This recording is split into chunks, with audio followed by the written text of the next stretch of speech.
right, welcome, bro. Welcome. Thank you. Thank you. Here is Swaleh, everyone. A pleasure. Yeah.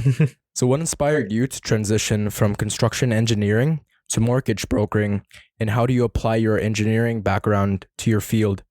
Well, I would say it's a couple different things. Before I even started construction engineering technology, I actually was selling houses for like 4 years. Door to door? No, I was actually working for a builder, Bedrock Homes.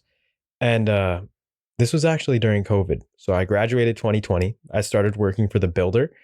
And I was actually working full time for a year. And then that's when I decided, hey, I want to go to school. So I decided it was a similar field. I originally wanted to go into building houses. So it made sense, right? Construction engineering technology, you understand how to contract, you understand financial risk assessment.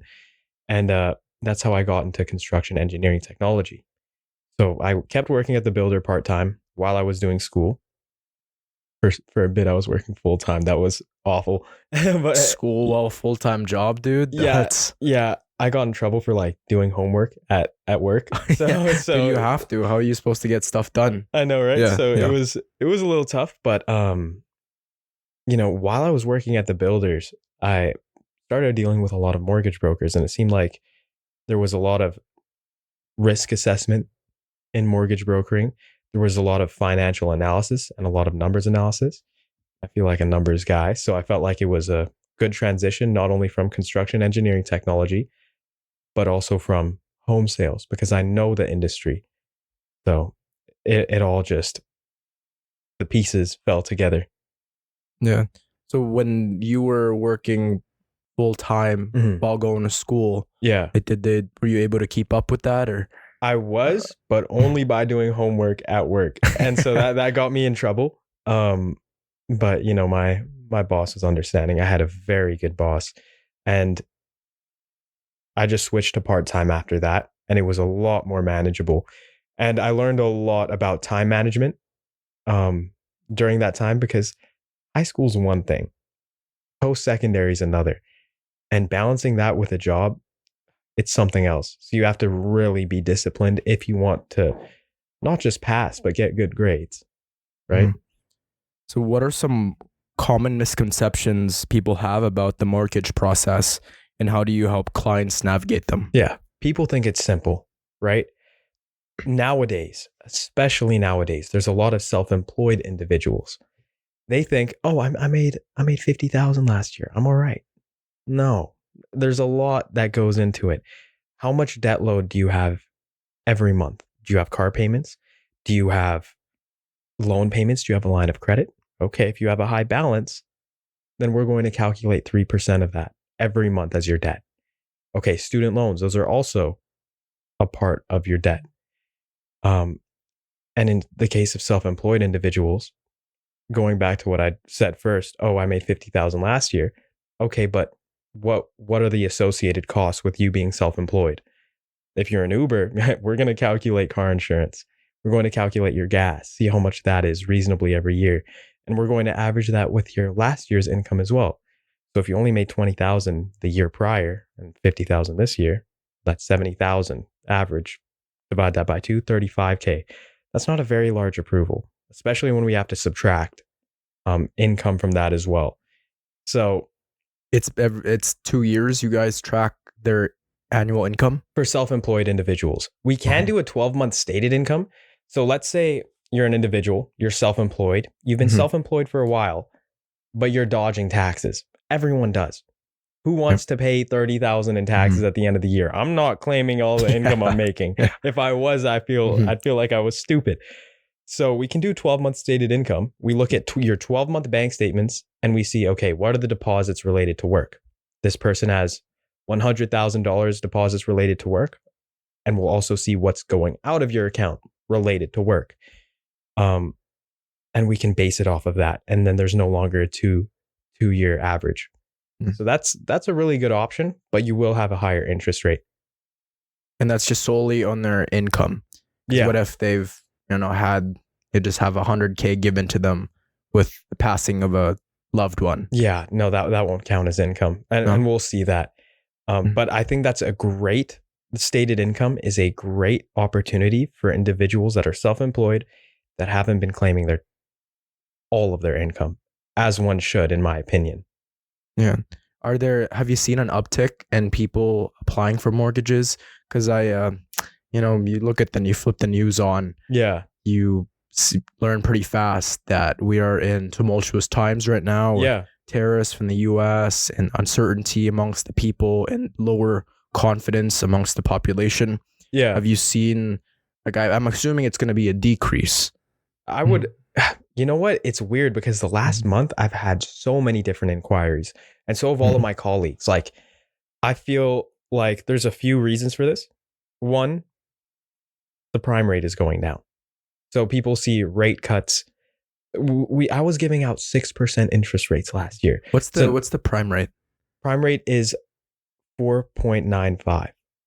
Okay.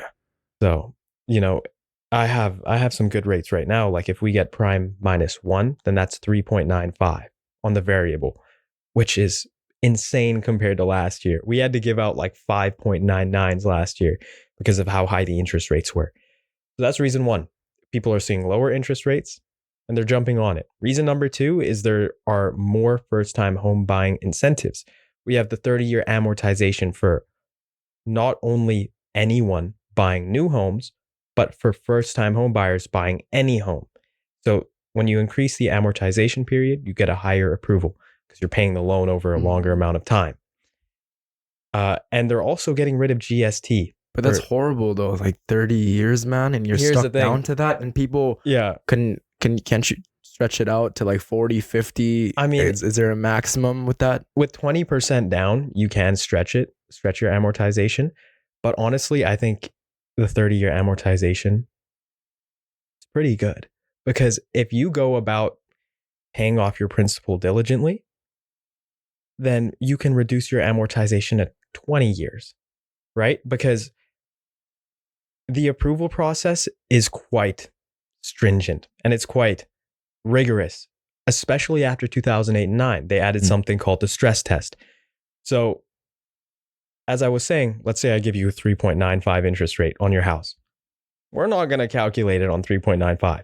We're going to calculate it on 5.95. We're going to add 2% interest to your approval to make sure that you can still pay for your house in the case of a rate increase. But that makes it so much harder to get approved. So now when we can approve people by increasing their amortization, lowering their payment every month, which is the biggest factor of people's approval, how much debt they can actually service every month in comparison to their income, we can lower that debt. We can get them in the house they want. At the same time, you may be thinking, 30-year amortization, who wants to be in debt that long? Okay, but with banks, there's clauses in which you can pay off 15 to 20% of principal balance only at any point in your term. So let's say a random Friday, I'm like, I have $2,000. I want to put this towards my house. You can do that and they won't charge you any interest on it. Not only that, I would recommend that every person, when they're buying a house, gets a bi-weekly accelerated payment schedule. So if you have a bi-weekly accelerated payment schedule, you're making 1 or 2 extra payments a year. Oh, well, big deal, right? Well, it kind of is.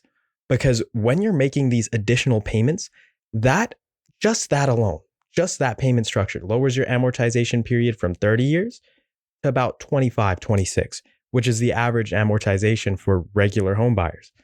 So get a 30-year amortization, but put yourself on a bi-weekly payment schedule. You'll pay off your house at the same speed as a regular home buyer. And would it be smart to add more to the bi-weekly? Like, let's say you just had some extra cash. Yeah. Would a person be smart in trying to speed up the process of paying off the debt as fast as I can? I would say so, right? Because first of all, we're in Edmonton. I don't know where your viewers are listening from, but if you look at the historical appreciation of Edmonton, it's quite large, right? And it's quite steady. There haven't been any large spikes, even in 2008 and 9. It hasn't dropped. And we have a lot of immigration from Ontario and from BC. So even if they change with new government, even if they change policy around intercontinental immigration, we're still going to get immigration from BC and Ontario. That's reason number one. It has good appreciation.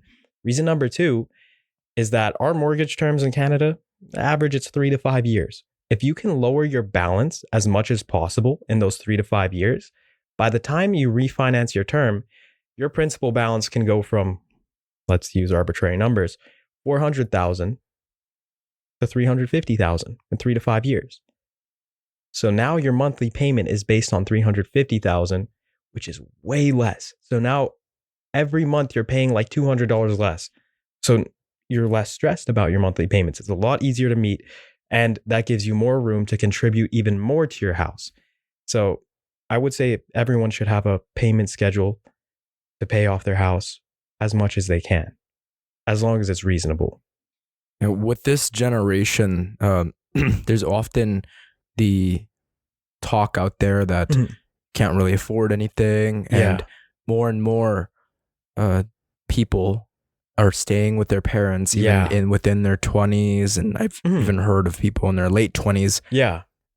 What do you suggest they do to be able to purchase a house? So there's a few things with that. One, I don't think there's anything wrong with prolonging your stay with your family. Me personally, I come from a culture where I'm going to live with my family for forever. Oh, me too. Right? So yeah, you get it. I feel like Western culture, they don't do that. Like, oh, mom, you're going to a senior home. I never understood that. I wasn't raised like that. When I get my own property, my family's going to live with me. That's how I want to live my life. So one, if people want to live with their family, that's just a change of culture. And I think that it's happening right now, as you said. It's unavoidable. House prices are high. Less people are going to get approved. And it's a situation that we haven't seen before, at least in the past 5 decades in this country, I'd say. That's one. Nothing's wrong with that. But how do we get into a home if we want to? Well, I'm not going to lie. The house prices have risen. So you're not signing on a house by yourself with your own income unless you make a good amount, or unless you settle for like a condominium, which is slightly different from a house. But do you recommend condominiums? What differentiates a condominium from a house? So condominiums, they have monthly payments. So you're going to make monthly condo fee payments to the board, and you're part of a larger condominium. So you basically have a share in this condominium, and you're not a freehold owner, right? You just own a unit and you own a share. One thing that's risky about condos is that you can get random assessments. If you're in a condo and the roof breaks, they're going to say, oh, this costs $60,000. Okay, let's divide that by the 100 residents. Here's your multi-$1,000 assessment you have to pay. There's insurance against this, but not everyone has it. So that's a condominium. The condo's usually connected to other residents, yes, right? Exactly. So if the roof breaks, that you said divide that between all the shareholders. Shareholders, all the condominium board shareholders, and they'll give you an assessment, and you have to pay it. So that's why some people don't like condos, because you get attached to other people's kind of lack of, maybe they don't look at the house as as thoroughly as you do, and they neglect certain things. Exactly. And that's on you. Or if they like to leave the stove on because they just forget. Pour oil down the drain. So people don't like those assessments, and they don't like monthly condo fees because it's going nowhere. It's going to the board, but it's not going towards your house. With a freehold house, which is something that I like better than condos, there are situations where condos are good. Do not get me wrong. There are a lot of good condo properties, but they're demonized, and there are a lot of times where they're not good. With freehold properties, all of your payments are going to go towards interest, but principal as well. And you're not going to have random monthly assessments. You're not going to have condo fees that you're paying to the board and you don't know where it's going. So I would recommend freehold houses. Now back to your question, how do we get into freehold houses? There's a couple ways. if you're a single person and you're not making like 6-figure income, you're probably not getting a very large house, but you probably can afford it. Your rent's probably going to be the same as property taxes and your mortgage payment. So what I've seen a lot of people do, and what I tell a lot of my clients to do when they're trying to apply and obtain houses, is one, get a cosigner. A lot of these cosigners are people's parents. You may be wondering, oh, my parents have a property already. How are they supposed to debt service their property and my new property? This is secret information, but you can essentially claim that the current residence, in this case, your parents' residence, will be turned into a rental unit. And then we'll do something called a market analysis on it. How much rent can we obtain from this property? Let's say $2,500. I crunch my numbers. Okay, mortgage payment is $2,000, property taxes are $300 a month. We're at a $200 surplus. So this debt is completely eliminated from the obligations that you have to pay, on file at least. So now we have additional income as well as a clean debt slate that we can now put on an application to a new home. And so now you can buy a house with your parents as a cosigner with no issue. And so I've seen a lot of people do that. They don't end up renting it out. The banks don't check. You just say that for the application. And if they do question you, we didn't end up going through with it. Something happened in the family. And that's all they'll really ask for. That's the best answer you can give. Something happened. We didn't end up going through with it. Okay, have a good day. Don't foreclose your property. The one thing that people have to understand is that as a cosigner, you are a guarantor to the property. So in the case of a foreclosure, you do have liability associated with it. So be careful with it.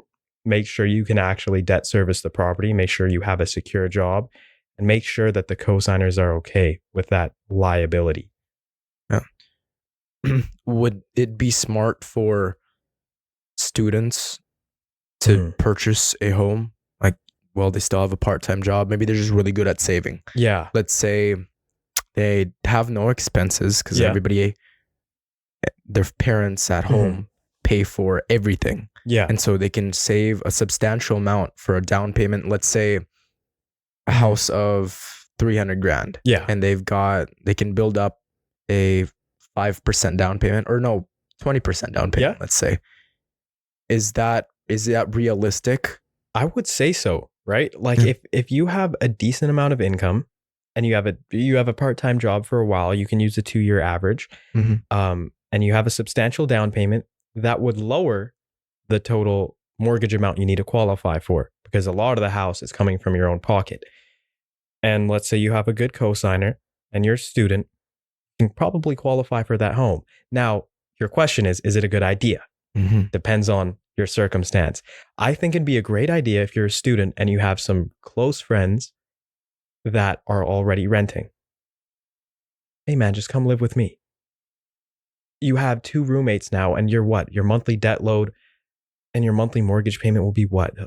$1,500 for $300,000. You're probably getting into a townhome with condo fees every month too. I know that Brookfield Homes has these beautiful townhomes south side. They're not like condominiums as you would think. They're like row housing, and their monthly condo fees are $250, and you can get in to these at around $300,000 to $320,000. And so if you have 2 people living with you in this 3-bedroom row home, you could split your mortgage payment to like $500 each person.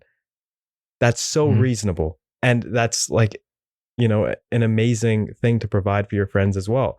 So I would say in that circumstance, it's 100% a good idea. If you think you can debt service it alone, that would be a little bit more risky because it's a part-time job. If something happens, who's going to pay for it? You could rent it out, but the rental vacancy rate kind of went up in the past year where we're living. So it is a little bit riskier if you're planning on doing it by yourself. But if you have friends and you have people that you go to school with that are already renting, I think that would be a nice play. What have you done and you seem to be very well versed in all of this, and you know the market fairly well. Yeah. Definitely above the average person, right? Yeah. So what have you done differently in the information that you have learned? Yeah. I would say I just have the privilege of being across multiple parts of the industry, right? So I was selling homes. I know everything, every single process that you have to go through when selling a house, and also the insights on what builders are thinking about. Okay, how do we get a better price approved at the office? I know that process. What are the things that affect material costs? I know that process. I lived through it firsthand. I saw in 2020 a 1,600 square foot laned home go from $360 to $380 to now around 500,000. And you could literally predict that price increase to a T, and a lot of people did. Back then, it was like a 1.5% interest rate as well. And it was just low prices. And when COVID happened, my manager and my boss, he was telling everyone to purchase a house because we could know with certainty that price increases were coming. Well, why?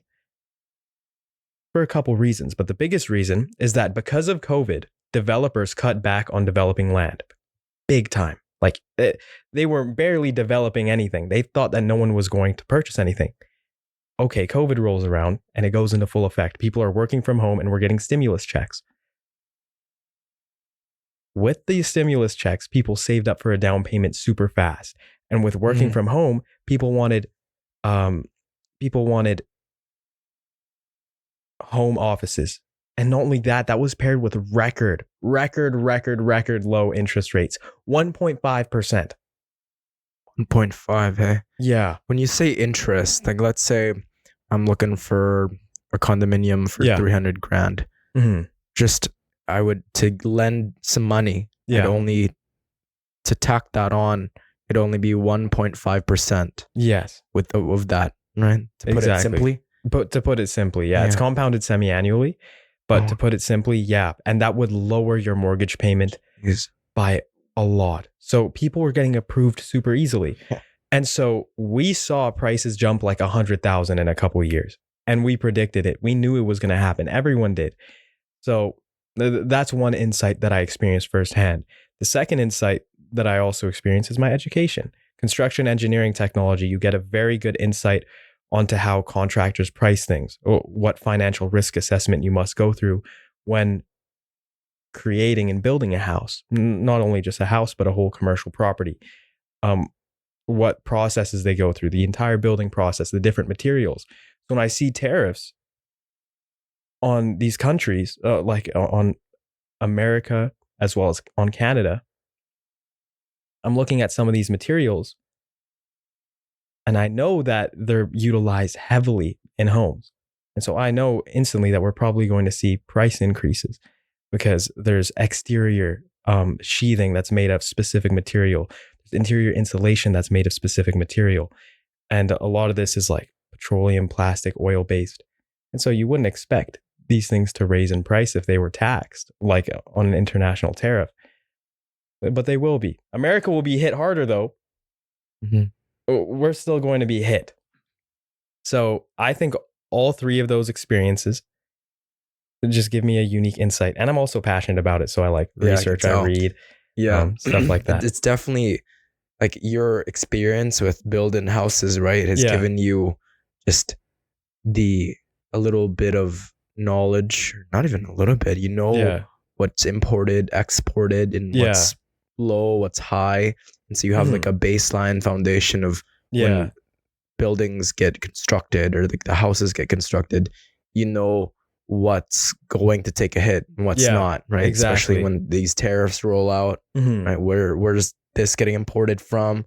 Who's this company from? Exactly, right? Yeah. And again, I think it's important to, like, as you said, baseline information. I don't have like I'm not an economist. I don't have an degree in it, but I've experienced it. I've seen it. I researched it.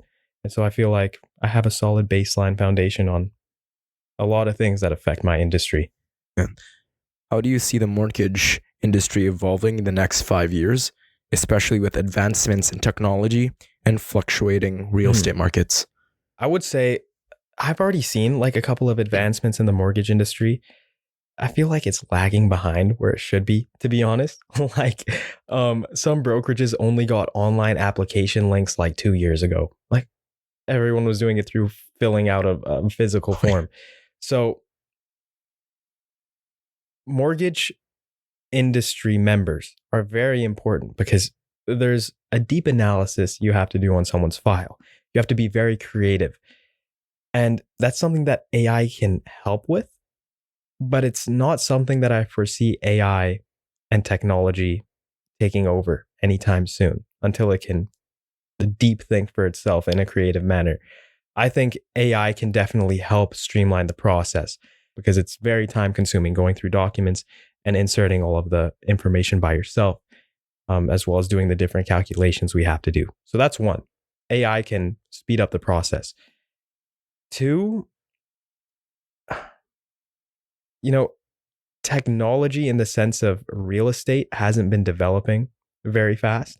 I remember in school I researched 3D printing processes for a lot of construction development practices, like 3D printing instead of cribbing foundation, you could 3D print it. 3D printing like insulation, and it's not going very fast. Like we haven't made many advancements.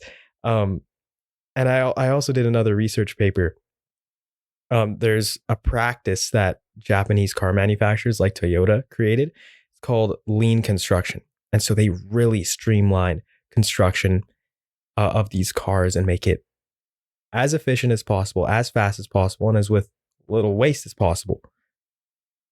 When we apply this in home building, yes, we get this much more efficient. Maybe 2% for the people not watching. I'm squinting my fingers like I'm pinching them. And that happened 30, 40, 50 years ago. And it's been the same as 30, 40, 50 years ago. We haven't made very many advancements. So I would say it's still going to take a long time for these advancements to actually, first of all, affect the mortgage industry. That'll probably come sooner, but also affect the construction and real estate industry in a meaningful way, to be honest. But we're going to have to wait and see. Yeah. I could see a future where it just analyzes all of the points in history where the imports, certain material is priced at a certain price. Yeah. And it kind of coincides with what's happening. And but then again, you need someone to input all that, right? Yeah. And I don't think we're just there yet. Exactly, right? Like we probably could be there. Like, but like for example, if I used GPT 4.0 and I asked it, hey, determine what numbers. Actually, there is a new GPT coming out, but it's like $200 a month where you can actually get AI to work on your computer for you. It's like OpenAI's, Really? it's OpenAI's own version of an AI agent. And so hypothetically, you could upload PDFs and ask it to insert whatever it reads into the software in the proper forms, like date of birth, SIN number, average income, stuff like that. And so that could be coming soon. But again, you would have to look over it, which would take around the same amount of time if you were just inserting it by yourself, because you can't trust it 100%. Yeah. To be able to approve someone, you actually need to go over every single detail. Exactly. If you miss one part, right, and it's like, you can't just blame GPT for it. I know, right? Yeah. Like, oh, I put the wrong income. The ratios were working. So, but yeah, no, there needs to be a lot more advancements before we see something meaningful. Do you dabble in the stock market as well? I do, yeah. Yeah, I do. Mainly, like when I first started getting into stocks, I was like 18, and so I was like watching YouTube videos, and this is when like there was a huge rave about electric vehicles, and and so I was looking at a lot of Chinese stocks like NIO, Lucid, even Tesla, and I invested a lot of money. For me at the time, I was 18, into those, and they just ate it because China changed regulation on Yeah, dude. on like how powerful corporations can become. Because in China, like they didn't care about patents. Like if you were a more powerful company, you could copy exactly what a smaller company is doing and get away with it. And look what they did to Jack Ma. Like, the Exactly. Baba guy, like Mhm. he spoke out against the Yeah. Chinese Communist Party, and And he was missing for like a couple of weeks. Yeah. But I did invest in Baba, man, because a lot of Yeah, people were me too. raving about it. Mhm. I sunk in like 10 grand. Yeah, It depends. It depends on when you sunk in 10 grand. No, and it wasn't a good ending. Yeah, And no. so I just kept holding on, and like, okay, this is, I can't, Yeah. I can't, with everything just being so uncertain. There was Mhm. talks about it being delisted. Yeah, And there I was was. like, that was like the scariest thing for me. And Like, so everyone sold, yeah, right? Yeah. So it was scary. A lot of Chinese stocks, unfortunately, sounds like you were investing in them as well, Mhm. kind of ate it. And after that, I kind of realized, maybe I'm not a professional investor. So I started changing my investment strategy. Most of my investments are low risk now. Under my TFSA, I'm investing in index funds like the S&P 500, bond ETFs, things like that. Typically, I want like 80% of my investments to be low risk. Good. Yeah. But at the same time, good yields. Like the S&P 500 average return rate is what, 10, 12%? That's great. Yeah. And the other 20% you can kind of put away and do higher risk plays, to do whatever you want with it. Have you read the book, The Psychology of Money by Morgan Housel? I haven't actually, but I've heard of it. But it's the same mentality where like index funds and bonds, like having these average returns year after year, just taking advantage of compound interest will get you so far ahead rather than trying to swing trade, trying to plan out, 4 months in this stock. It's going to give me 60%. And it's just a lot more stressful. Exactly. Right. And I've seen that so many times. But like I've seen it so many times. Well, let me elaborate. I've seen it so many times where people will think they're going to get these insane returns on large stocks, but it ends up going the opposite way. It happened to me. It happened to you. It can happen to anyone. So I know it's kind of like beating a dead horse with a stick. But again, like you said, compound interest is the most powerful thing. Like if you start with $5,000 in an index fund, invest $200 every month, your returns in 40 years, because we're going to be 40 years in the future one day, even though it doesn't feel like it, you'll have millions of dollars in your investment as long as nothing goes wrong. We get fucking blown up. Yeah. It's like the way I see it too is if you're investing in a blue chip company and it goes down, like let's say Apple went down for some reason, you have other things you should be worried about. Exactly. Than money. Don't stop worrying about money at that time. Or let's say RBC goes down. There's something going on with society at that point, Oh man, I remember when, I think it was like 2 years ago. Silicon? You said what? Silicon Bank? Yes, I was about to say that. Like really a lot bad. of banks were going illiquid because people were pulling out too much money. Yeah, that one was really bad. It happened in China too. Right? It was like a huge crisis, because when banks get money, they loan it out. And they don't always have this money readily available. So if everyone went out and just pulled out all of their money, they won't be able to get it. And the bank will go illiquid and they'll have to get bailed out by the government. Which is kind of funny because I was explaining to one of my friends how mortgage funds originate. And they were like, how is this even allowed? Right? Because what happens is that the banks will originate mortgages, meaning you go to a bank, you apply for a securitized loan, which is a mortgage, and they'll lend out the money to you. And you're paying them interest. Okay, so now you have a securitized loan, which is securitized by a property as collateral that you're paying, let's say, 4% on.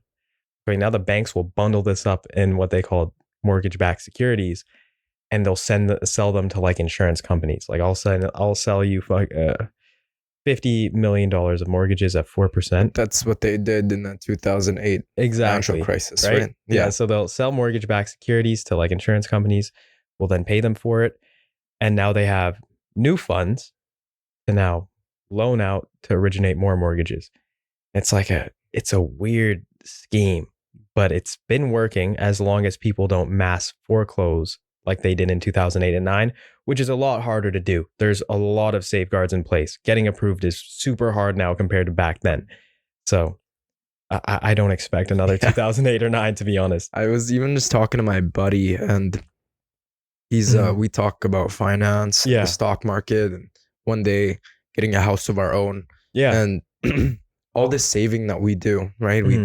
I was telling him that if everybody saved, the economy would collapse. Same way, you know, everybody goes to the bank, and that would just collapse the bank because they can't keep up with how much money is getting thrown back to the people wanting it back. Right. But that's how the economy works, right? And that's why when I see a lot of the finance bros, right, you see like, just stop eating out, right? Kind of the simple Dave Ramsey Dave Ramsey's suggestions. Like the average person does not think that way, right? That's why people go on the show there and get in there. Those are like worst case scenario. 20 million in debt. Dave Ramsey, I'm $100 million in debt. For my undergrad in Boston. Like, how do you roast them for a bit? Stop going out. You don't need to skip the dishes. And the thing is if everybody did that, the economy would collapse. If everybody stopped ordering DoorDash, stop going to eat out, stop buying at Walmart, you know, tried to live the minimalist life, right? Financial minimalism, it wouldn't bode well for the broader part. But luckily for the banks, that's never going to happen. It's human nature. We're very, you know, if someone's having a bad day, they want, you know, just a dopaminergic boost. You know, they've been on Instagram all day. They're not going to go out cook. They don't have the motivation for it anymore because they cooked their motivation scrolling on Instagram Reels. Oh, let me get some skip the dishes. You know, let me get something super stimulatory like a high glucose, high carbohydrate meal. Everyone's going to do it. There's never going to be a society where everyone is perfect, but that gives the people that are diligent more opportunities to succeed. It's always going to be a hierarchy in society, right? Some people are going to perform better than others, and it's unfortunate. I wish everyone could win. But it's chaos. But chaos and order. If it was easy though, then everyone would be doing it. Exactly, right? It's hard to save your money. Like it's tough. Like I'd rather spend it right now.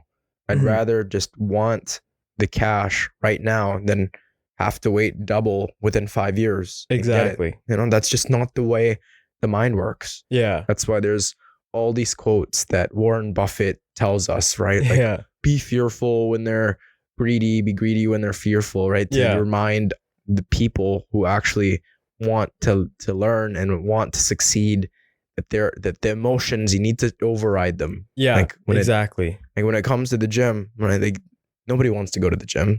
Like maybe it's enjoyable for you more often than not, but there's just gonna be those days where you just don't want to go. You'd rather go out with your buddy. You'd rather watch a Netflix show.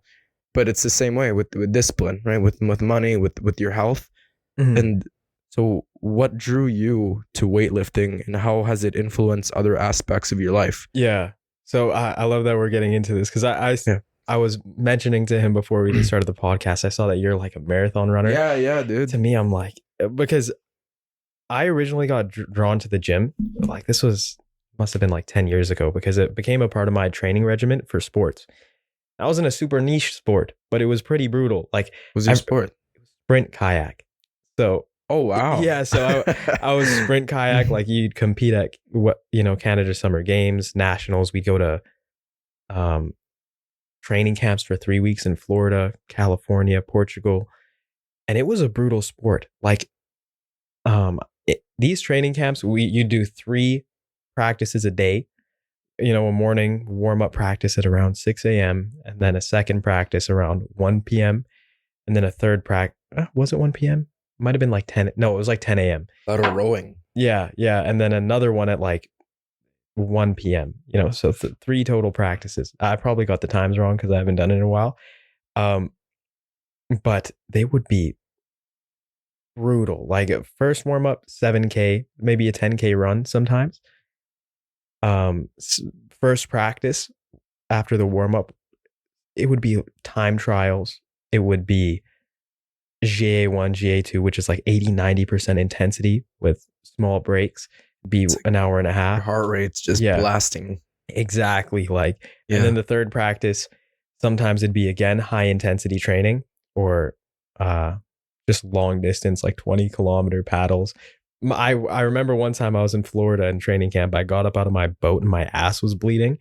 Like my spandex were completely cut and I had like huge cuts on my ass That's cheeks. how you know you're putting in the work, though. Exactly. And then, you go out to the competition and you'll still get cooked. It doesn't matter how hard you train. Some people are built different and they're training harder, they're eating better. So weight training was a huge part of it. If you wanted to actually compete against these athletic phenoms, you had to make sure your entire body was strong. So I started hitting the gym when I was like 14. And now that I know a little bit more about more of the benefits outside of athletic performance from weight training, it's just stuck to my weekly and daily routine. How about yourself though? Like, how did you get into marathon training? Oh yeah, it was just a rough time for me, like a couple 4 years ago, I'd say. Yeah. And I'd always liked cardio. I did like 200 floors in the stairs. Yeah. I'd put in a 5K.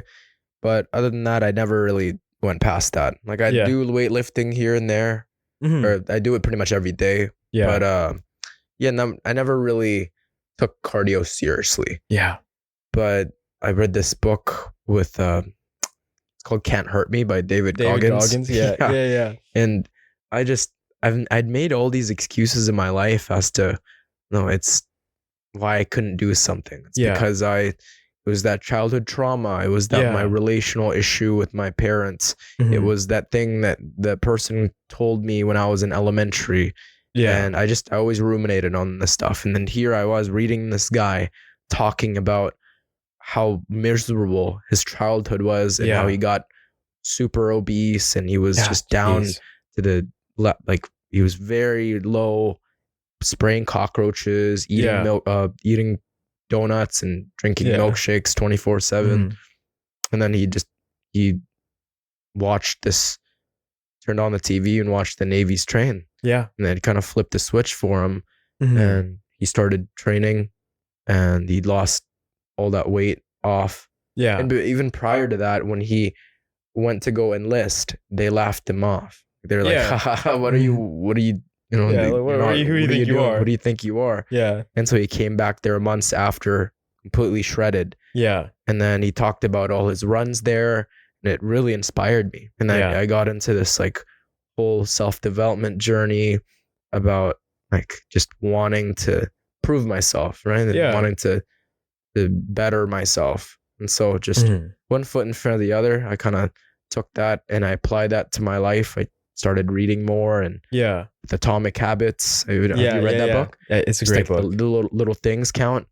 And so every single step, I always put it in internalize it as this is something that everybody needs to do in life, no matter what, one foot in front of the other. And so I took that mentality and I applied it to marathon running, ultras, and just podcasting. Yeah.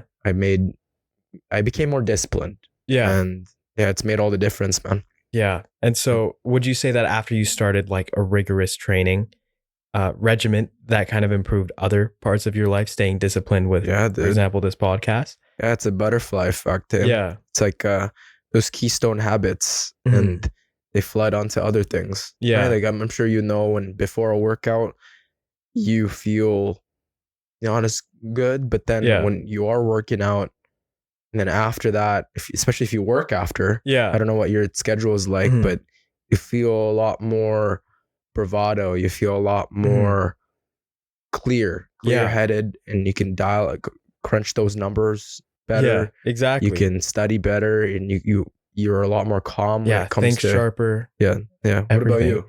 Yeah, there's a lot of reasons for, why I love training, and that's the biggest one. Before it was for athletic performance. I played a lot of basketball too. So I do a lot of vert training just so I can move up the hierarchy in social play. right? Which is one of the reasons why I love competitive sport. But another reason is because of the mental sharpness you gain. You have a lot more blood flow. It's how you keep your brain neuroplastic. People think that like, oh, if I play Wordle every day, my brain will retain its neuroplasticity. No, there's no research behind, mental games retaining neuroplasticity, but there is research around exercise retaining that neuroplasticity, making your brain more elastic. You can learn far better at 40 years old if you were working out for those years, in comparison to someone that didn't. So that's one reason. I want to stay neuroplastic. Another reason is the motivation, the drive. Some people think when they don't hit the gym, oh, I need to hit the gym. It'll be so hard because I have work after. I have to do homework after. Well, if we're looking at it from the neurological sense, that's not true. If you put yourself through the pain of working out and do something that you don't want to do, well, one, there's, I might be botching this, but there's a part in your brain called the mid-cingulate anterior cortex, something like that. I don't know if that's the actual name. Mid-cingulate anterior cortex. Huberman talked about that. Yeah, exactly. And so when you do things that you don't want to do, it'll grow. And one thing that they've seen from this part of the brain is as it grows, your willpower to do things grows. It becomes easier to force yourself to do things.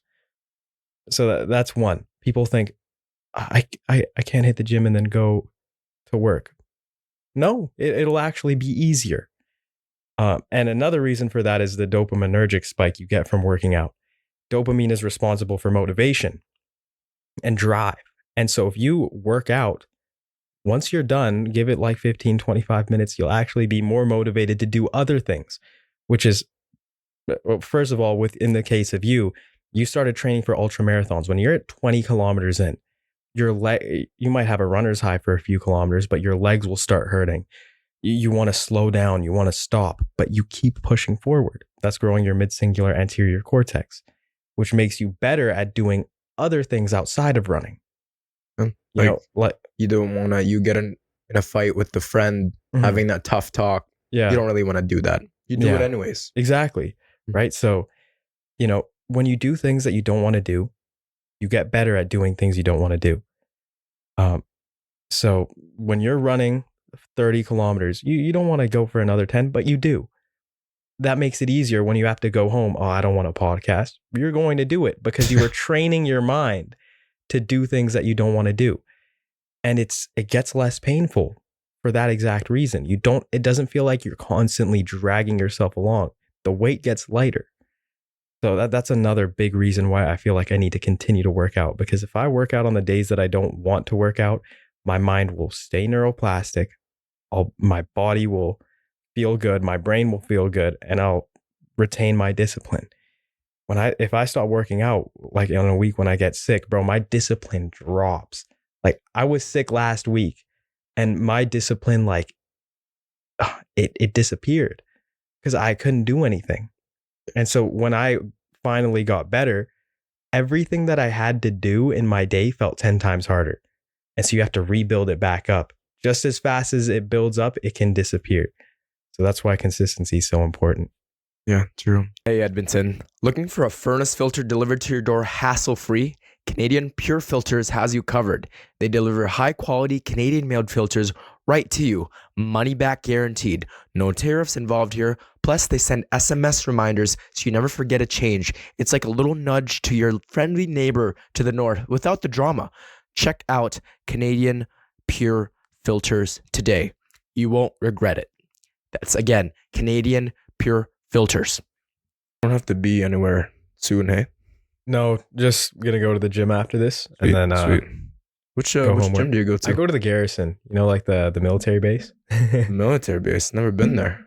It's a nice gym. Like they had a lot of outdated equipment, but the equipment that they did have was like super specialized. Like they had everything. They have, if you want to do Nordic hamstring curls, they have a machine for that. They have there's a deadlift machine where if you have back issues, they have like a strap for your waist, and you can deadlift from your waist rather than dope. Lifting it from your. Yeah, they got a sled. Yeah, they have a sled too. You know, if you want to work on your patellar tendons, you know, Yeah, go dude, walk I'm backwards. trying to bulletproof the knees. Bro, you know what was Yeah. so frustrating? I played a lot of basketball and I kayaked a lot too. Mhm. And so when you're in a kayak or when you're in a sprint kayak, you're locked in this sitting position for like Yeah. 3 hours. It's all just Exactly, right? And that absolutely locked up my hip flexors, which pulled on my quadricep, which pulled on my patellar tendon. And so when I'd do a lot of other sports like track and field, basketball, I would get knee pain, especially because I grew really fast. And so this was Osgood-Schlatter, but then it developed into patellar tendonitis. And so I worked for years bulletproofing my knees. And so I got to a point where I couldn't even play a round of like football one-on-ones to playing like basketball for 5 hours straight, you know, catching alley-oops, like super hyper. Like, bro, I felt like him. I felt crazy. And one random day, this is when I was in school. This was like last year. I was sitting down for like, we had capstone classes in the semester. One capstone class was 4 hours. Then after that, I had another 4 or 5 hours of class. So I'm sitting down all day. And I went and played basketball. And with patellar tendonitis, it's chronic inflammation. And so I played basketball. I had that inflammation in my knee. I was like, you know what? Let me hit a workout. And so I hit the leg extension. And because I was super tight from sitting down all day, and because I had slight inflammation from basketball, I hit the leg extension and I got partial thickness tears in my knee. And bro, I was out of the game for so long. And I'm just getting now, since like 2 months ago, back to a point where I'm like squatting weight again.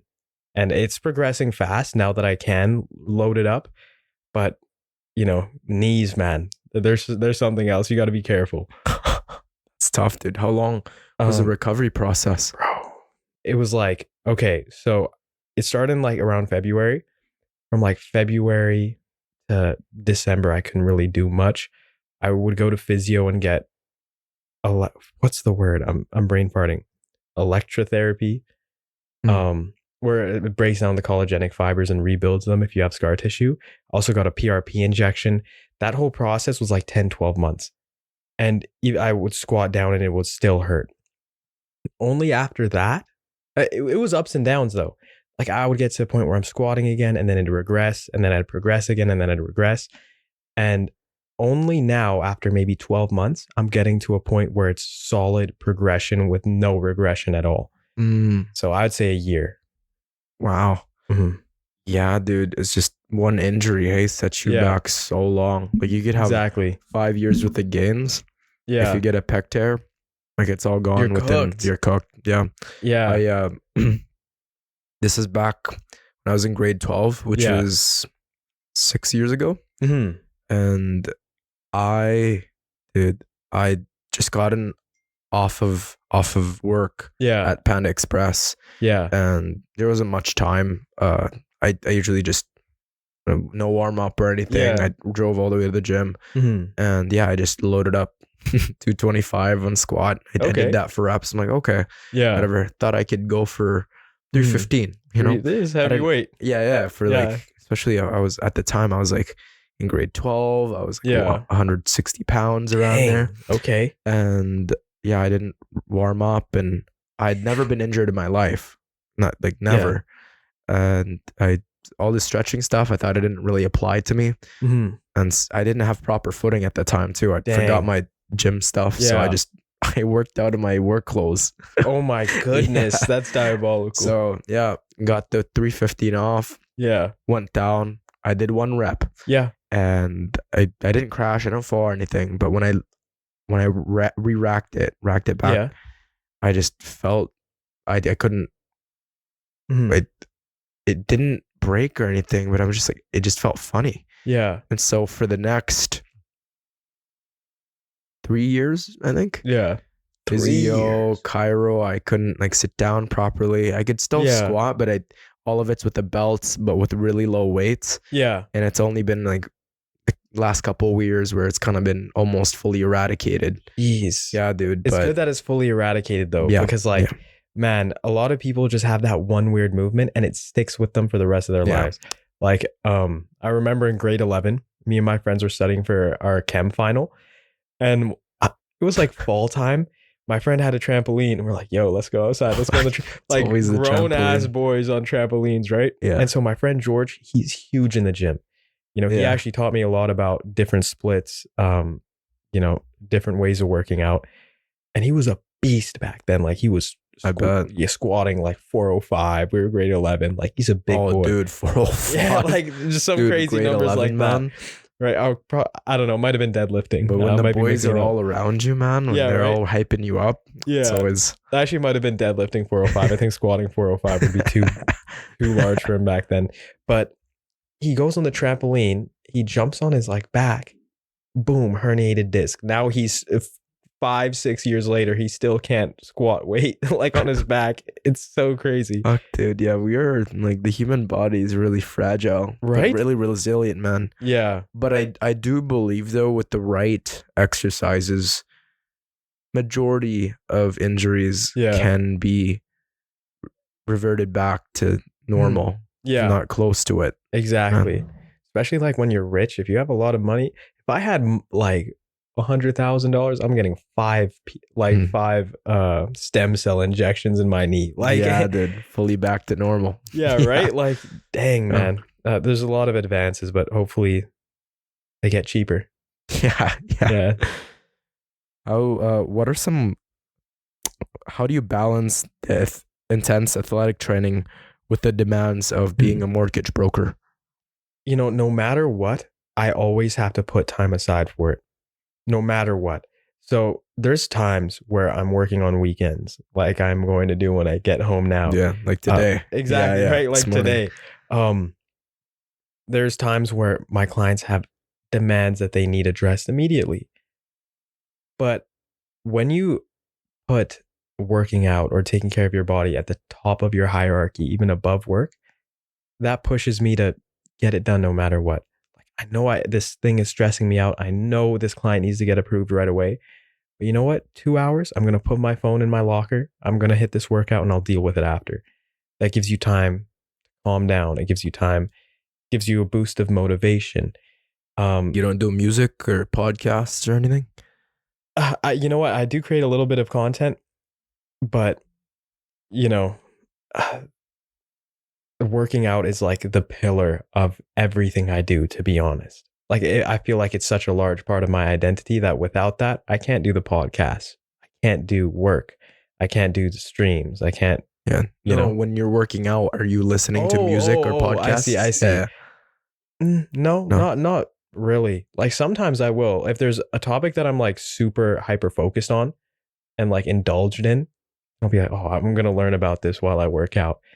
Typically, it's not music, but most of the time, I put it away to make sure that I'm reaping the most mental benefits from working out. That's great. It's phenomenal. Yeah, because, you know, when you have that dopamine trough from just like putting yourself through pain with no stimulation for like an hour and a half straight, when you do finally get in that car and listen to music, it feels a lot better. It's different. Have you read the book Dopamine Nation? No, I haven't actually. Yeah, I mean, she talks about all sorts of addictions and talks about the dopamine system where anything that you find pleasurable, you experience a spike. Yeah. The more pleasurable it is, the higher the spike. Yeah. But like a seesaw, you know, what goes up must come down. Yeah. So when people are at the bar and they're getting really, you know, hammered, or maybe they're doing drugs or something, eventually the next day, pain. Yeah. Because of the trough goes up, must come down. But same way with pain. You know, when you hit that trough, it has to go up as well. Exactly. So if you do the pain first, if you absorb the pain stimulus, you will gain a better pleasure, and it's a lot more long lasting. Yeah, exactly. Right. And, you know, I haven't read that book, but I have listened to some of I think her name was Dr. Lemke. Yeah. That's her. Lectures. Oh, she made that book. She wrote that book. Yeah. Okay. Yeah. So I've listened to her lectures and other people's talk about it, like Andrew Huberman. Yeah. I think there was a few other people, But How yeah, about Sapolsky, I think? yeah, that's why I try to, it's going to sound weird, but I try to maximize my pain throughout the day because I know the pleasure is going to follow. So in the morning, my friends are like, well, why do you take cold showers? Oh, love cold showers, Right? man. I take cold showers every morning, unless I'm sick. You don't want to have your immune system struggling when you're already sick. So that's an exception when I'm sick or when I'm washing my hair, because I don't want to be in the shower for 25 minutes, starting off with cold and then beginning my hair routine. But other than that, every morning it's a cold shower. Yes, there may be some pseudoscience benefits like, oh, it can increase immunity. I don't know how much research is behind that. But one thing that I do know for sure is that I'll have a dopamine boost after. Okay, stretching every night, foam roller, the spiked foam roller. I'm really digging into my IT band. Why? So after I feel good, right? Everything I'll do after that point will feel that much better because I just went through pain. So it's a big part of my day, just maximizing pain so pleasure feels better and so motivation comes around easier. Yeah, the way I see it is what comes after pain is it's usually fulfillment. Yeah. But if you prioritize pleasure first, usually it's not fulfillment that comes after. It's usually regret. It's regret. And it's hard to do anything after that, right? If you utilize all of your dopamine, if you squeeze the lemon, there won't be any more juice to get things done throughout the day. It'll be so much harder. Dopamine at the end of the day, it's our drive. And a lot of people get it wrong. They think it's like serotonin. It makes you feel good. Like, no, it's our drive. It's our motivation. Try to make the most out of it. Yeah. I stay true to cold showers as well. Nice. And I think they mentioned that it's one of the only things that don't give you the, because usually with prioritizing pain, and then even when it dips back to pleasure, you still experience a little bit of pain after. Yeah. But cold showers are the only ones that don't have like a long-term effect. Because if you work out too much as well, sure, you go back to pleasure, but there's also a little bit of pain after. Yeah. Or cold showers just help you stay with a baseline dopamine level. Yeah. Without it dipping Dropping too much. Troughing. Yeah. No one, and it really feels like that too. You know, like sometimes I'll hop out of the shower because I'll set a timer. It didn't always. I used to just like, I don't want to use the word eyeball because you're not looking at it, you're feeling it. I used to just feel it out. And whenever my central body temperature would get used to it, I would, I'd get out. But then I started timing it. I'd go for like 4 minutes, just the cold. Wow. Yeah, the coldest you could get the water to. And my body would be red after. But then when you turn it off, the room temperature feels so warm that it just feels like you're in a warm blanket. The rush, man. Yeah, you start giggling too because it's like, oh my God, this feels so good. Like you can't explain it. It feels phenomenal. So I would recommend to people, if they haven't tried it, just start with like 30 seconds. Yeah. Nothing crazy. It brings you to the moment, that's for sure. Because I think throughout the day, our minds usually go with, what's going to happen in the future? What's going to happen? Like this thing in the past has happened, prioritizing the little things.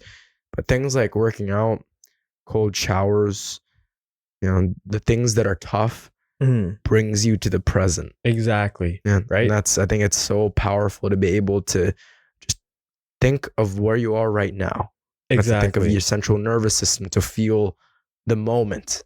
Yeah. It's so hard, incredibly hard for people to achieve by just meditating alone. Exactly. Right. And that's something that I like kind of struggle with. Like I'm always thinking about, I'm never in the moment. I feel like not never, like when I'm interacting with people, when I'm talking, when I'm playing a sport, you're in the moment at those times. But when I'm just trying to get work done, when I'm, just out and about cooking breakfast, cooking dinner, I'm always just worrying about something. And so I feel like, shocking your body, putting yourself in that moment, training your mind to focus, being more maybe exteroceptive rather than interoceptive, it helps a lot with anxiety for sure, and it's something I need to get better at. Yeah.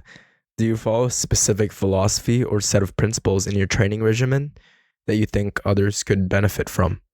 Um, there's a few. One is consistency, which is the more basic, which is the most basic answer. A second one is listen to your body, and form is the most important thing. You could be doing a workout wrong for 2 years and it'll be fine until that one time that it's not fine.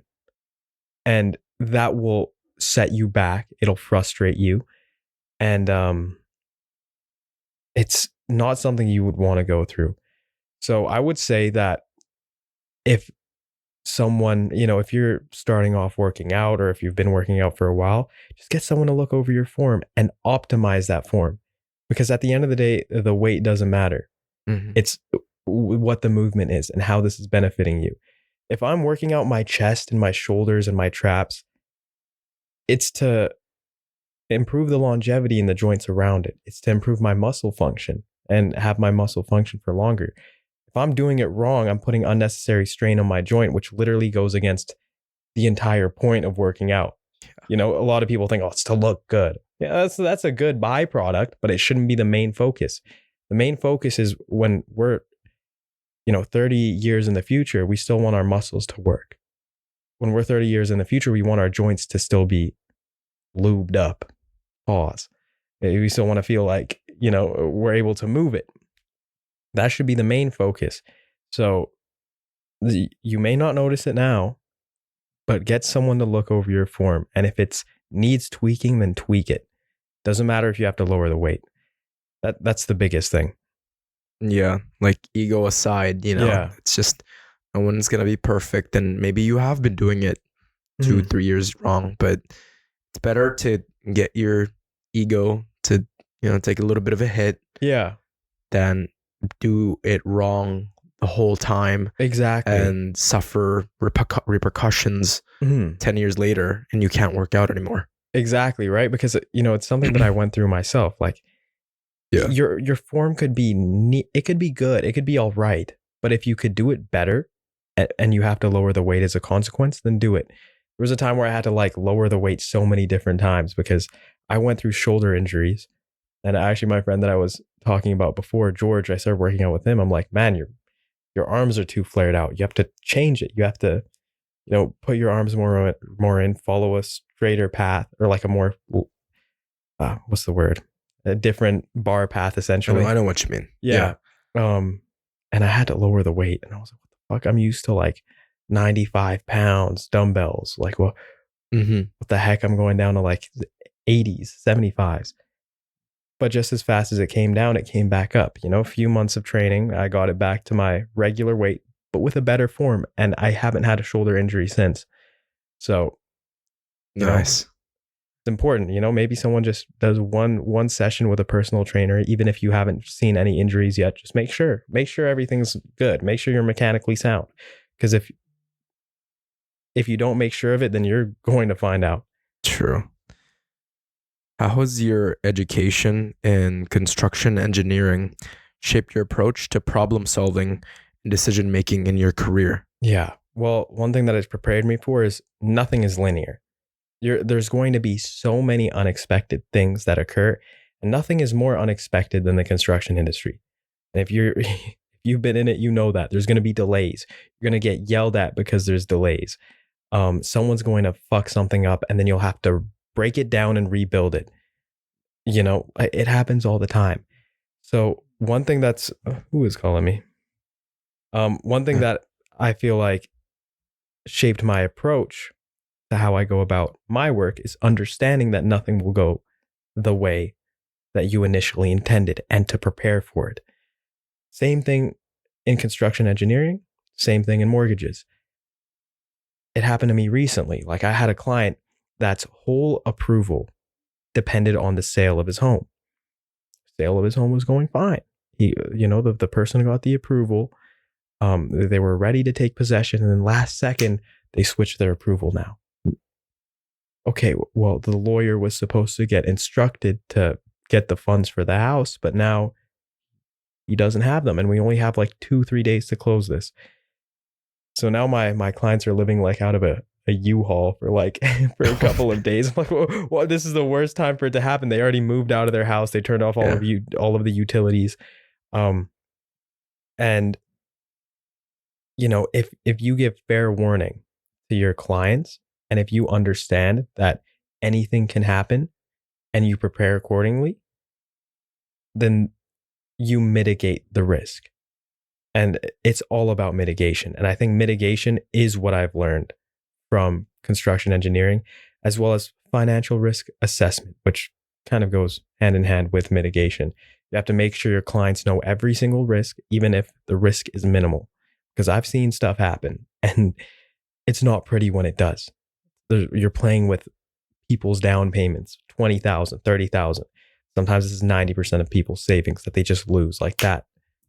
Right? So it's all about mitigation, knowing your risks and moving accordingly.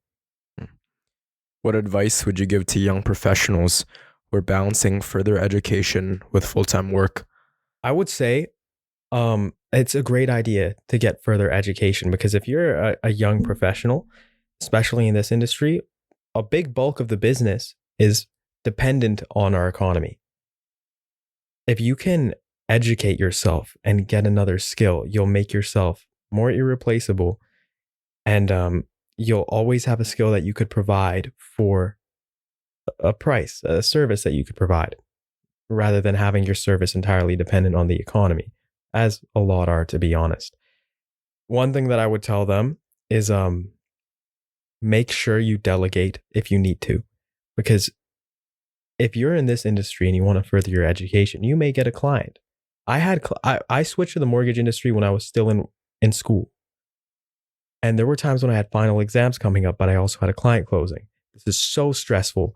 And if you mess up as a mortgage professional, this person may lose $25,000, $30,000, $40,000. So when you need to delegate, if you have to give up some of your profit, you have to do it. Because if you're getting higher education, you will have to make sacrifices. I'm sacrificing some of my time to make sure that I'm a better professional, to make sure that I'm a more skilled professional and more intelligent person. That's great. But there's going to be times where you get a client and you won't be able to give them your best service. That's the case. Give it to someone else. Split it 50-50. Don't be greedy, because, it's hard to let go. But that's what it comes with, A lot of it's commission, hey? All of it. All of it. So, I mean, some people, you could work for a salary under someone and underwrite for them. But if you're an independent worker, it's 100% commission. And it's hard to let go, hey? Because it's money, right? It's your money. It's very hard to let go. Me personally, I don't like letting go of it. There's times where even right now, I'm juggling a lot of clients. And it's hard, but I got to a point where I'm like, you know what? I have to give this one away. Even though it hurts me a little bit, like, oh, that's like, that's money I could have had. Like, no, I wouldn't have been able to service this client to the best of my ability. And that's what this job is about at the end of the day. Yes, we need to get paid. And that's why everyone works. We need to get paid. But people also need help. People also need to get a house. And if you can't help with that, then you're not the professional that this person deserves. So that's one thing that, letting go. Yeah, you can't do all of it at once. Yeah. Because if you did, the quality's going to go down. Oh, yeah. 100%. And I've seen my quality drop with, with more clients I get. So I had to start letting go. Yeah, dude, I even see that with like different projects, or like if you have too many friends, right? What I've realized is when I adopt more people into my life, I just have less time for the other friends and family. Exactly. Yeah. So you can't do everything. And even with skills, like with working out, with all of these opportunities, like you can't travel and go to school. Maybe there's just certain jobs, and there's this quote of, there are no solutions, only trade-offs. Exactly. And like when you undergo a business, that's going to be less time for your family. Yeah. Or if you maybe go overseas to study, right, you could have studied nearby and been with your family, but then you get to explore all these things overseas. Exactly. But it's within yourself, you gotta have a plan on what to let go and what to get good at. Yeah, exactly. Because everything is scarce. Everything is scarce, and there's trade-offs you'll have to make. There's priorities that you'll have to make. We all have our hierarchy of values that we decide upon, which essentially shapes our entire day-to-day life. But if you don't prioritize properly, then you won't become the person that you want to be. Yeah, you'll be. I'm reading this book. It's called Essentialism. Yeah, and he's got these 2 circles, and a person who's an essentialist who prioritizes actually work that actually resonates with them, that they want to get good at, and that speaks to them. It's just one linear direction, and they go a long way. But the unessentialist person who's stretched in all different directions, makes progress within all these directions just a millimeter instead of like a full meter. Yeah, you know? Exactly. And I feel like that's something that I also, I don't want to say struggle with, because I feel quite comfortable in my professional development right now. I'm very blessed. But I feel like I have so many different interests that it has stunted my growth. But at the same time, I do enjoy these interests. I do enjoy these hobbies. Like, the gym is always going to be important. I don't deem that as like an unnecessary interest, but I like filming random videos with my friends. I like going out with my friends. I don't want to get too exposing, but things that aren't directly correlated to my professional development. And I like it. I like indulging in these behaviors, but at the same time, in the back of my head, subconsciously, I'm thinking, wow, I'm really taking time away from my career. At a point, it is necessary to have your hobbies, but at the same time, if you spread yourself too thin, like you said, you're not going to go anywhere. But there's a fine line between a hobby and something that's not beneficial. Right? Yeah, dude. I think I've been watching too many shows this year, like Severance. You ever heard of that? Yeah. Yeah, dude. That sounds like a good show, though. It is a good show, man. You should check it out. But yeah, there's this like guilt that I feel sometimes where it's like, oh, this could be towards studying or working out. But it's shutting that off and going, okay, I've done enough. I've hit the gym. I've studied. I've hung out with some friends. Ate healthy. Yeah. Gotta have my rest time. Exactly, right? Yeah, it's okay. It's okay. Yeah, because I feel like, I don't know if you do the same thing, but for me, I feel the exact same way sometimes. Like when I was sick, for example, bro, I was so cooked. I was in bed just brain rotting like the whole time. I literally couldn't move, man. Like, and I was the type of person like, oh, I'm deleting all socials. I didn't have it on my phone for months.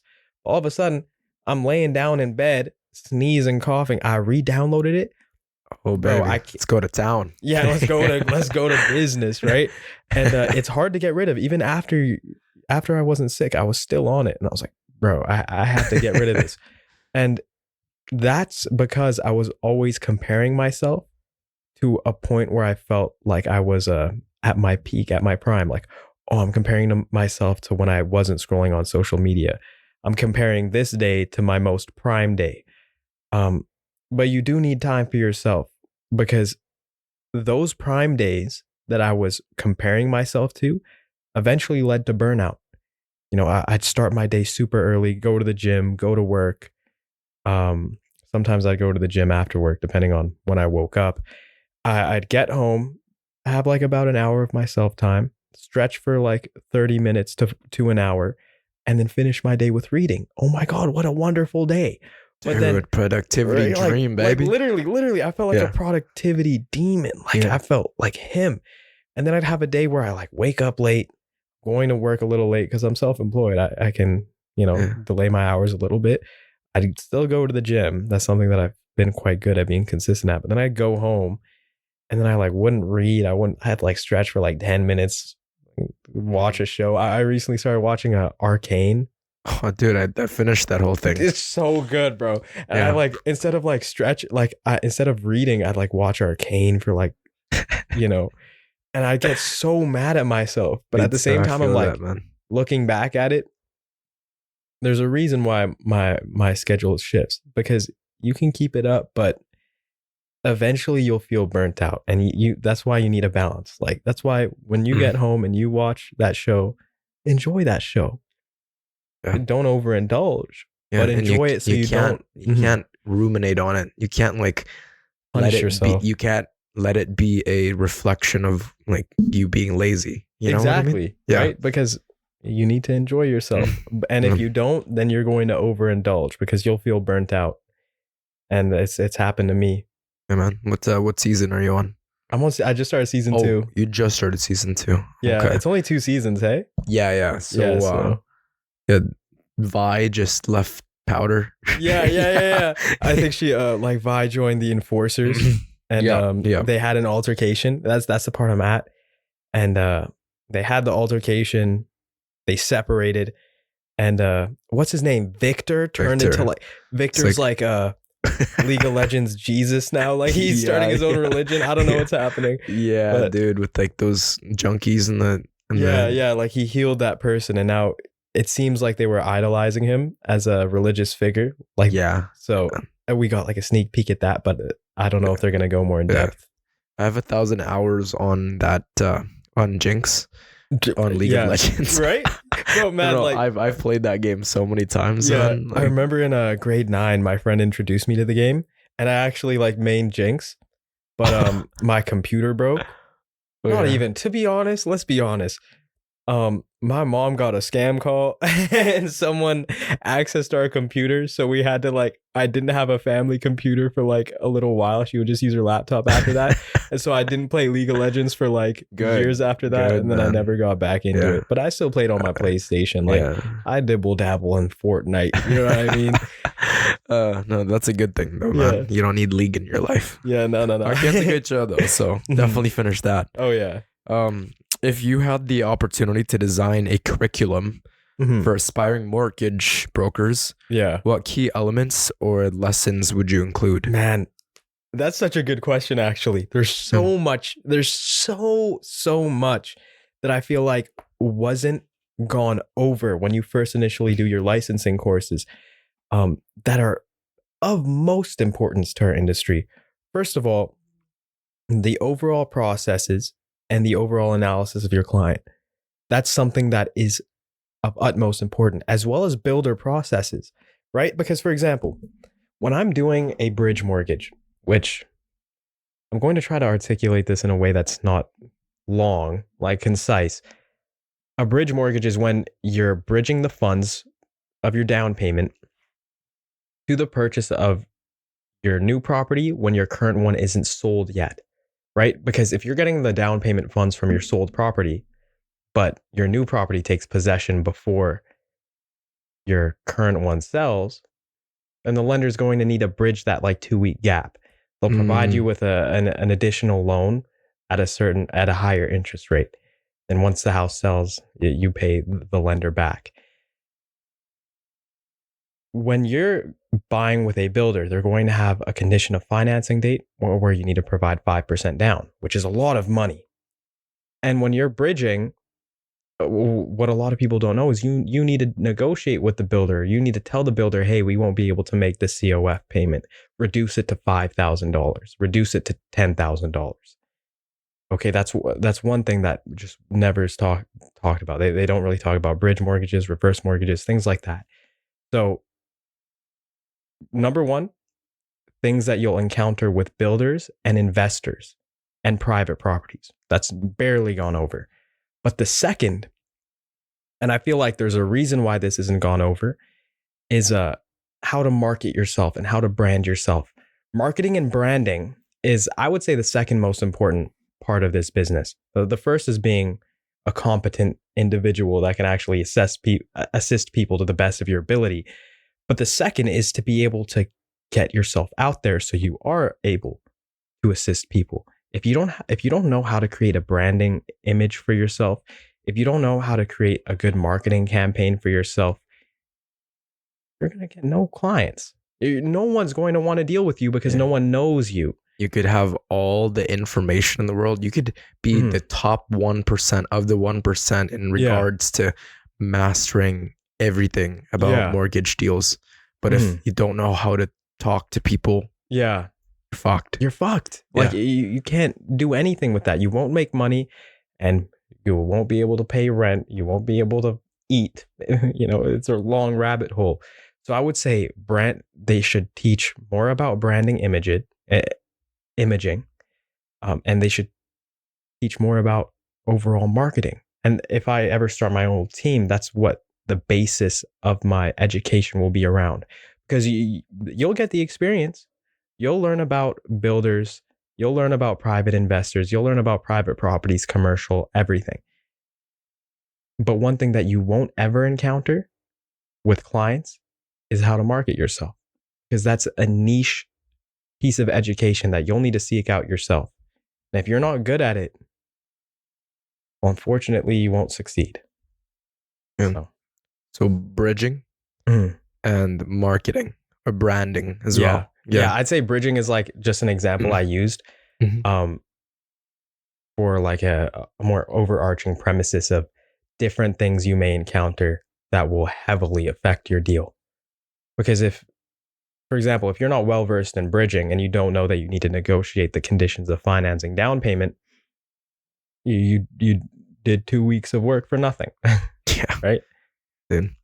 Yeah, man. Thank you so much for coming on the long-term podcast. Thank you. Yeah, I really appreciate it. This is a great time, man. My sister told me to come on. I saw your page. I thought, man, this guy's a beast. Let's do it. Yeah, dude, we'll have to hit a workout one of these days. I'm so about it, bro. Take me through a little running workout too. I'll try to keep up. Yeah, we'll do some weightlifting cardio after. Oh, bro, stretching. Your sauna. cardio is probably going to be devious, bro. Like, no, dude, I'm average. I can run long distances. Yeah, but I can. Nothing like HIIT training. Yeah. No, I get it. Let's do it, man. Yeah. But hopefully my voice was okay. I don't know if you noticed, but my voice isn't it's a bit sore because last night I went manly, out. Bro. Yeah, there we go. It sounds manly. It sounds great. Went out last night and did a lot of yelling. Let's just say that. A lot of dancing, screaming, stuff like that. But yeah, dude, I appreciate you, man. It's definitely really, really mastered kind of in your own scope, and you're really passionate about the craft. I can tell you're going to go far. Thank you very much. You as well. Thank you, man. And as always, to everyone listening and watching, there is a place for you in this chaotic world. Never lose hope, strengthen your faith, and keep it long term. Harris Swaleh, everyone. Thank you. Peace. Thank you. Hey, man.